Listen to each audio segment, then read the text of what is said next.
প্রধানমন্ত্রী জনাব তারেক রহমান উনি ওনার বক্তৃতায় বলেছেন, আপনারা ইতিমধ্যে জেনেছেন যে মূলত আমাদের এই দেশে বর্তমান এই সময়টাতে এসে ডেঙ্গু প্রাদুর্ভাব বেশি দেখা দিয়েছে এবং সেই জন্য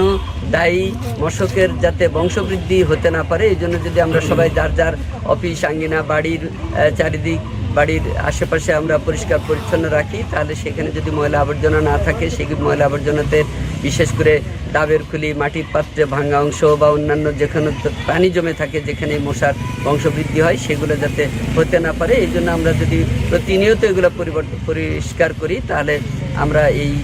মশাবাহিত যে রোগ ব্যাধি সেগুলোর থেকে রক্ষা পেতে পারি। এইটাই হচ্ছে এই পরিচ্ছন্নতা অভিযানের মূল লক্ষ্য। এই জন্য আমরা আশা করব আমরা যার যার বাড়ির চতুর্পার্শ্বে এবং যার যার অফিস আদালত যেখানে আমরা কাজ করি না কেন সেই অঙ্গনগুলো যদি আমরা পরিষ্কার পরিচ্ছন্নতা রাখতে পারি সেই জন্য আজকে আনুষ্ঠানিকভাবে এই কর্মসূচির উদ্বোধন হচ্ছে এবং এটা প্রতি শনিবার এরকমের কর্মসূচি সারা দেশব্যাপী পালিত হবে। সবাই সেই কর্মসূচিগুলোর নিজ দায়িত্বে যার যার জায়গায় পালন করবেন এবং পরিষ্কার পরিচ্ছন্ন রাখবেন এই